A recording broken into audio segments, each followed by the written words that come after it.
Hello friends, welcome to Archana's delicious recipes.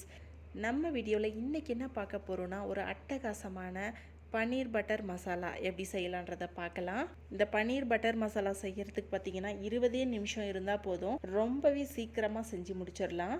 வாங்க எப்படி செய்யலான்றதை பார்க்கலாம். ஃபஸ்ட் அதுக்கு தேவையான பொருட்கள் என்னென்னு பார்த்துடலாம்.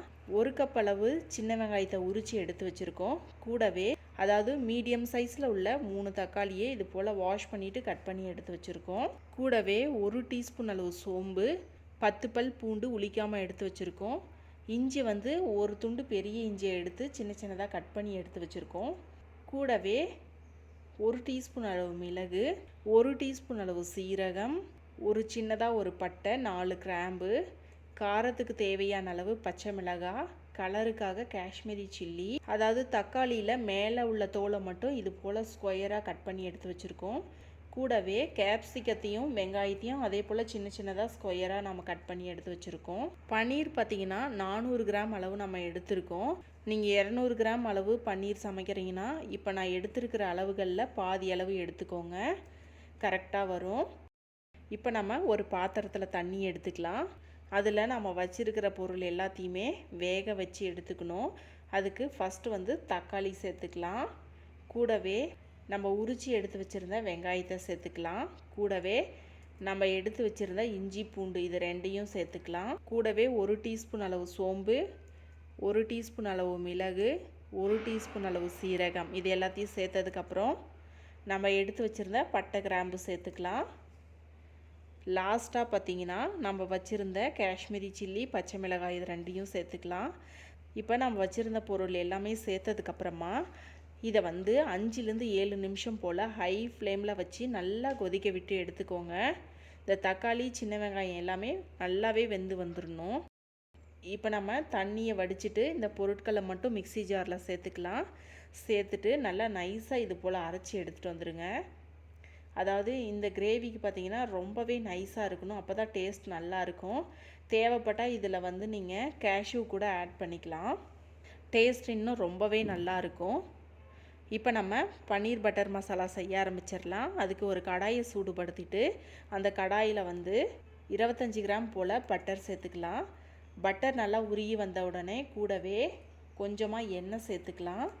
சேர்த்ததுக்கப்புறம் நம்ம கட் பண்ணி வச்சுருந்த பன்னீர் சேர்த்துக்கலாம். இந்த பன்னீரோட அளவு பார்த்திங்கன்னா 400 கிராம் அளவு. பன்னீர் சேர்த்ததுக்கப்புறம் ஒரு டைம் கலந்து விட்டுட்டு 1/4 டீஸ்பூன் அளவு மஞ்சள் தூள், 1/4 டீஸ்பூன் அளவு உப்பு இது ரெண்டையும் சேர்த்துட்டு நல்லா அந்த பன்னீரோட மிக்ஸ் ஆகிற மாதிரி நல்லா மிக்ஸ் பண்ணி விட்டுருங்க. இந்த பன்னீரை பார்த்திங்கன்னா 1 நிமிஷம் போல் மிக்ஸ் பண்ணிங்கனாவே போதும். அதிக நேரம் மிக்ஸ் பண்ணிங்கன்னா கொலன்னு நல்லா பிரிஞ்சு வந்துடும். அதனால் 1 நிமிஷம் போதும். இப்போ 1 நிமிஷம் போல் கலந்ததுக்கப்புறம் இதை எடுத்து ஒரு பிளேட்டில் மாற்றி வச்சிடலாம். அடுத்ததாக பார்த்திங்கன்னா நம்ம கட் பண்ணி எடுத்து வச்சுருந்த கேப்சிகம், வெங்காயம் இது ரெண்டையும் சேர்த்துக்கலாம். அதில் கொஞ்சமாக உப்பு, கொஞ்சமாக மஞ்சத்தூள் ரெண்டும் சேர்த்துட்டு இது போல் நல்லா வதக்கி விட்டுருங்க. நல்லா ஃப்ரை ஆகி வரணும். இப்போது ஓரளவுக்கு நல்லா ஃப்ரை ஆயிடுச்சு. இந்த ஸ்டேஜில் நம்ம ஸ்கொயராக கட் பண்ணி எடுத்து வச்சுருந்த தக்காளி சேர்த்துக்கலாம். சேர்த்துட்டு அதையும் இது போல் நல்லா வதக்கி விட்டுருங்க. இப்போ இந்த 3மே சேர்ந்து நல்லா வதங்கிருச்சு. இதை எடுத்து ஒரு பிளேட்டில் மாற்றி வச்சுருங்க. வச்சதுக்கப்புறம் திரும்பவும் அதே கடாயை சூடுபடுத்திட்டு அதில் தேவையான அளவு ஆயில் சேர்த்துக்கலாம். ஆயில் சூடானதுக்கப்புறம் நம்ம அரைச்சி வச்சுருந்த விழுதை சேர்த்துக்கலாம். இந்த கிரேவி ரொம்ப தண்ணி மாதிரி செய்ய வேண்டாம், செமி கிரேவி பதத்தில் செஞ்சிங்கன்னா தான் டேஸ்ட் நல்லாயிருக்கும். அதுக்கப்புறம் தேவையான அளவு உப்பு சேர்த்துட்டு இது போல் ஒரு டைம் நல்லா கலந்து விட்டுருங்க. இப்போ நம்ம இந்த கிரேவிக்கு நல்லா வாசனை கொடுக்கறதுக்காக கஸ்தூரி மேத்தி சேர்த்துக்கலாம். சேர்த்துட்டு இதை நல்லா கலந்து விட்டுட்டு ஒரு 3 நிமிஷம் போல் நல்லா கொதிக்க விட்டுருங்க.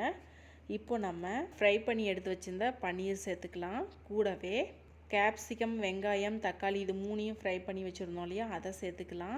சேர்த்ததுக்கப்புறமா கடாயை இது போல் மூடிட்டு ஒரு 5 நிமிஷம் போல் நல்லா கொதிக்க விட்டுருங்க. பாருங்கள், நம்மளோட பன்னீர் கிரேவி எல்லாமே கொதிச்சு எண்ணெயெல்லாம் பிரிஞ்சு ரொம்பவே சூப்பராக ரெடி ஆயிருச்சு. பாருங்கள், நம்மளோட பன்னீர் கிரேவி எல்லாமே ரொம்ப ரொம்ப சூப்பராக ரெடியாக இருக்குது. இந்த பன்னீர் கிரேவியை பார்த்திங்கன்னா சப்பாத்தி கூட வச்சு சாப்பிட்டோம்னா சாப்பிட்டுட்டே இருக்கலாம். அந்த அளவுக்கு ரொம்பவே டேஸ்ட்டாக இருக்கும். கண்டிப்பாக நீங்களும் இதை ட்ரை பண்ணுங்கள். ட்ரை பண்ணிவிட்டு எப்படி வந்துச்சுன்னு உங்களோட ஃபீட்பேக்கை மறக்காமல் எங்களோட ஷேர் பண்ணுங்கள்.